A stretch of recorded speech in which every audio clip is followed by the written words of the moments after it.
combine like terms, we need to first define what a like term is. So like term is when we have the same thing. So when we talk about variable like terms, all the variable parts and the powers must match. With x's, it's a little bit easier because we can just say that we have, think of algebra tiles. We have two x's. Well, x's are different than ones.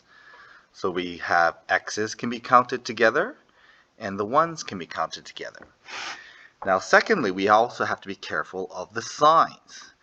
Okay, we have to make sure that we know if we're adding, if they count with the positive or count against or with the negative.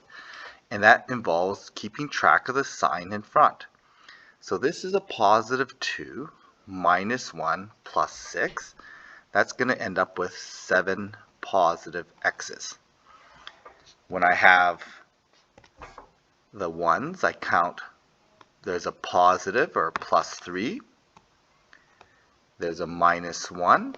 I have to make sure, again, keep track of that sign, so I end up with plus 2 ones. In this example here, we have to check which terms are like terms. Well, there's an AB, so I check, is there an AB? Well, this is an AB, but this is A squared B, so these are not like terms. So there's no AB terms. I can't put those together and make that A times B because that's an A plus B. I look for A's. Well, there's plus 4A minus A. Those are like terms. A squared B, no, nothing matches. Nothing matches with a B. So the only like term is going to be A's. So I have 4 A's and I take away one of them. So I end up with 3 A's.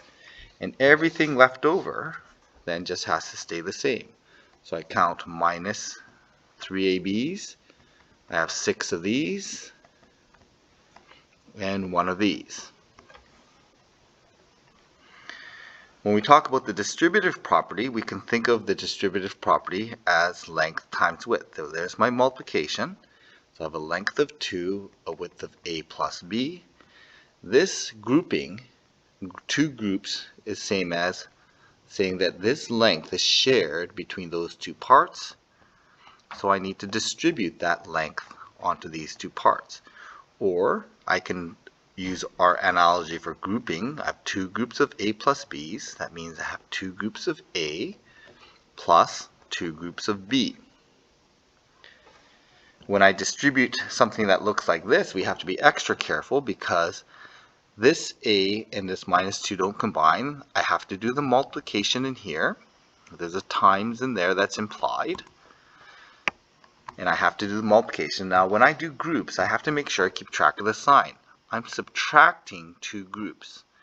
And to make sure that we do this properly, what I recommend is you group that together when you distribute. So make sure you keep track of all your terms. I start with A. Okay, I have to make sure that I keep track of everything vertically. I've got an A. If I multiply negative 2 times 3, I get negative 6, and I'm counting B's. Negative times negative is positive. I have negative 2 groups of 4 is plus 8 groups, and I'm counting A's. I have now like terms. Combine those like terms. That's a positive A. Again, remember the sign goes with the term to the right. So that's a positive A. Plus 8A is 9A's. And I'm taking away 6B's. That negative goes with the 6B's. The Pythagorean theorem states that the square area from the two shorter sides adds up to the square area from the big side. So we can use this Pythagorean theorem to help us find out lengths.